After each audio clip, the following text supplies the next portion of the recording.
Olá, pessoal! Eu me chamo Gabriela Trago e apresentarei a terceira parte do seminário Implante com Carga Imediata em Região Anterior.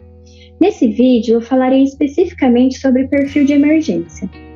Resumidamente, a previsibilidade estética em implantodontia é alcançada a partir de 4 princípios: extração minimamente traumática, abordada no primeiro vídeo pela Carolina, posicionamento 3D adequado do implante e ganho tecidual por meio de enxertos, ambos abordados no segundo vídeo pela Bárbara, e por fim, o adequado manejo protético, que será o tema abordado nesse vídeo. Quando falamos em manejo protético, temos que relembrar o conceito de perfil de emergência, que nada mais é do que a forma como a coroa protética irá se relacionar com os tecidos ao redor dela. O ideal é que o implante seja colocado no mínimo 4 mm apical à margem gengival do dente adjacente, desde que essa margem gengival esteja bem posicionada, ou seja, temos que posicionar o implante pensando na altura gengival pretendida. Vamos ver isso na prática. Observe aqui o implante sendo posicionado e a mesa do implante. Cada risquinho desse na mesa do implante representa 1 mm de distância. Então, a mesa do implante está adentrando o tecido gengival 4 a 5 mm, que representa essa distância ideal. Mas para que servem esses 4 mm? Essa distância serve para trabalharmos justamente o perfil de emergência da prótese. Desses 4 mm, 2 deles serão ocupados pelo intermediário, também chamado de pilar transmucoso, que deve ter um diâmetro menor que o implante a fim de minimizar o processo de salsarização, e os outros 2 mm serão ocupados pela área subcrítica e pela área crítica da prótese, que darão o contorno gengival propriamente dito. A área subcrítica fica no interior do tecido gengival e a crítica corresponde ao degrau que imita a junção cemento-esmalte. Esses conceitos serão demonstrados posteriormente nos casos clínicos e vai ficar bem mais fácil de visualizar o que eu estou dizendo aqui. Como estamos falando de região anterior, obviamente não podemos deixar de confeccionar uma provisória para o paciente, pois afeta bastante a estética.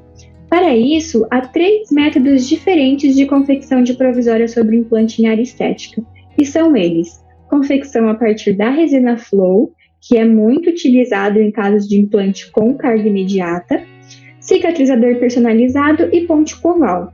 Essas duas últimas formas de confecção são mais utilizadas em casos em que o implante, depois de ser instalado, não apresentou estabilidade adequada para receber uma carga imediata.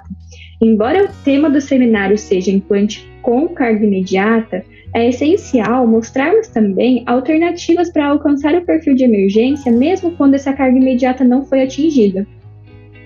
O primeiro método a ser demonstrado é a confecção da coroa provisória com resina flow, que foi a técnica utilizada no caso que está sendo abordado do elemento 21. Nesse vídeo, o UCLA está sendo instalado, ele foi seccionado para que ele ficasse abaixo da oclusão e não causasse interferência oclusal, e também foram feitas algumas retenções para favorecer o imbricamento com a resina flow. O UCLA foi parafusado e sua adaptação foi avaliada por meio de uma radiografia. Logo em seguida, a resina flow é colocada ao redor de todo o componente, chegando bem próximo ao tecido gengival. É importante ressaltar que a resina flow tem que cobrir todo esse espaço do alvéolo, pois os enxertos de tecido conjuntivo e ósseo realizados não podem ficar expostos na cavidade bucal. Caso contrário, o coágulo é perdido e aí não tem mais o veículo de migração celular e o enxerto não vai ser incorporado. Observe bem isso. A faceta foi então capturada e foi feita logo em seguida a fotopolimerização. Aí tem que esperar o tempinho da fotopolimerização.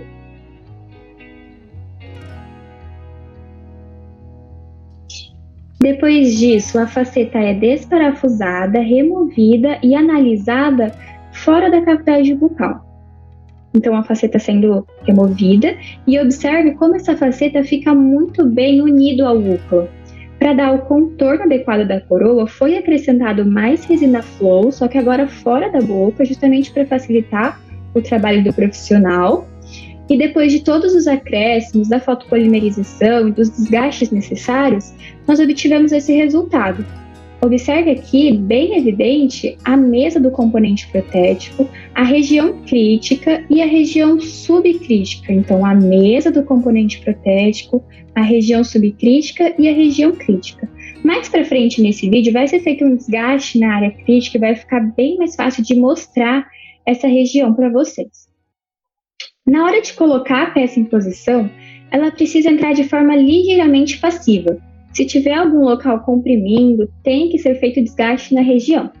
Se nós formos bem criteriosos, a papila distal ficou um pouquinho esquemiada, observe aqui, ó.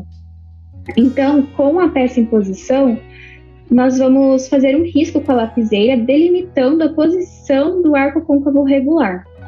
Observe esse procedimento. Depois, a faceta vai ser desparafusada e vai sofrer um leve desgaste para ajustar isso. Então, observe essa linha que foi confeccionada desde a interproximal, na distal, passando pela face vestibular e mesial. E essa outra linha, a linha superior que foi feita, corresponde à área em que estava a região crítica.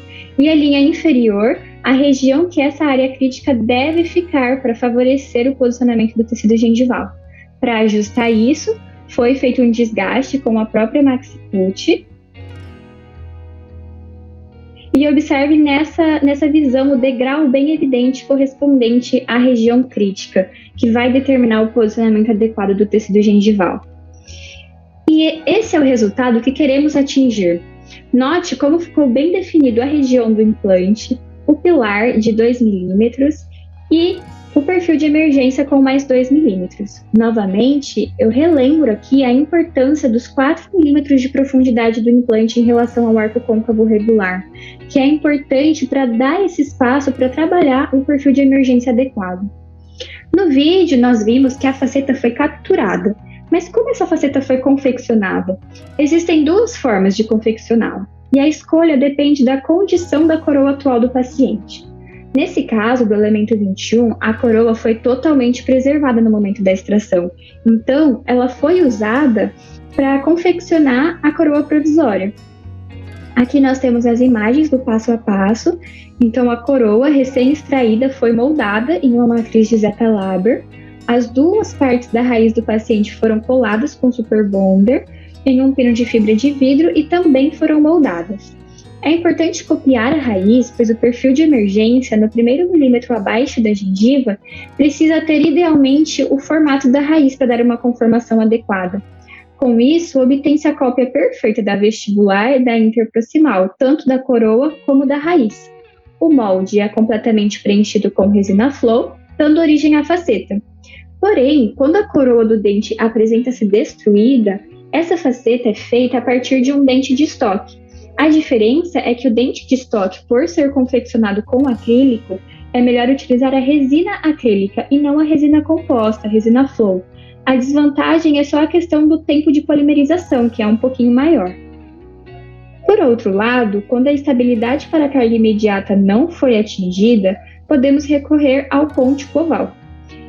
Aqui nós temos um vídeo demonstrando esse procedimento, então faz o condicionamento com ácido fosfórico por 30 segundos nos 2 dentes adjacentes ao espaço, lava, seca e vai ser aplicado o adesivo e fotopolimerização. Aí aplica então a resina na interproximal desses dentes, coloca o pôntico em posição e já polimeriza, justamente para já dar uma estabilidade para esse pôntico. A fotopolimerização. Depois disso, vai acrescentando resina na palatina e já vai retirando os excessos e faz a fotopolimerização novamente. Observe aí a remoção dos excessos nas ameias, na incisal. Após a fotopolimerização, acrescenta mais um pouco de resina na vestibular para caracterizar o pôntico de forma bem semelhante aos dentes adjacentes. E por fim, vai ser feito um desgaste na incisal para deixar esse dente em infroclusão. Para finalizar, esse pôntico vai ser pressionado contra o tecido gengival por meio de uma sutura do tipo colchoeiro vertical, justamente para já ir dando a conformação adequada ao tecido mole. E a segunda opção, para quando não podemos realizar a carga imediata, é o cicatrizador personalizado. Ele é mais usado em região posterior. mas quando for usado em região anterior, ele precisa necessariamente estar associado a um ponte oval, para que o paciente não fique com aquele espaço na região. Basicamente, segue o mesmo princípio de confecção do ponte oval. Vai acrescentando resina flow em volta do úcula, de forma que ela vá se adaptando e fechando todo o alvéolo. Ele funciona como se fosse uma tampa presa no próprio implante, com o objetivo de segurar o coágulo dentro do alvéolo. Conforme for acrescentando resina flow, pode ir fotopolimerizando para já ir dando uma estabilidade para essa tampa. E no final, esse cicatrizador, ele copia toda a borda gengival e daí é só acrescentar a resina no lugar certo para dar o perfil de emergência adequado. Observe o cicatrizador fora da boca e o acréscimo de resina flow sendo realizado para dar o perfil de emergência. No final, todo o desenho em relação ao contorno gengival é mantido e, além disso, é criado o perfil de emergência para favorecer o posicionamento do tecido mole. Observe nessas imagens. Após ter feito o acabamento e polimento da peça, ela é colocada em posição e ela fica exatamente desse jeitinho, fechando todo o alvéolo. Para finalizar, e já aproveitando para dar um desfecho do caso do elemento 21 com carga imediata, que vem sendo abordado desde o primeiro vídeo, esse foi o resultado final. Essa imagem nos mostra que todos os cuidados em relação aos tecidos ao redor do sítio do implante são essenciais para alcançarmos essa conformação gengival final, em que se nota o perfeito contorno do arco côncavo regular, mesmo tendo um implante na região, deixando uma estética bem agradável. Em relação ao perfil de emergência, ressalto que ele também é essencial para alcançarmos um tecido gengival saudável, estético e totalmente coerente com o formato da prótese. Finalizando, esse seminário foi produzido pelos alunos do 4º ano do Grupo PET Odontologia, Carolina, Gabriela e Bárbara, e com a orientação do professor Heitor Consenza. Espero que esses 3 vídeos tenham agregado bastante conhecimento para cada um de vocês. Se tiver alguma dúvida, manda pra gente e vamos tentar respondê-las. Muito obrigada!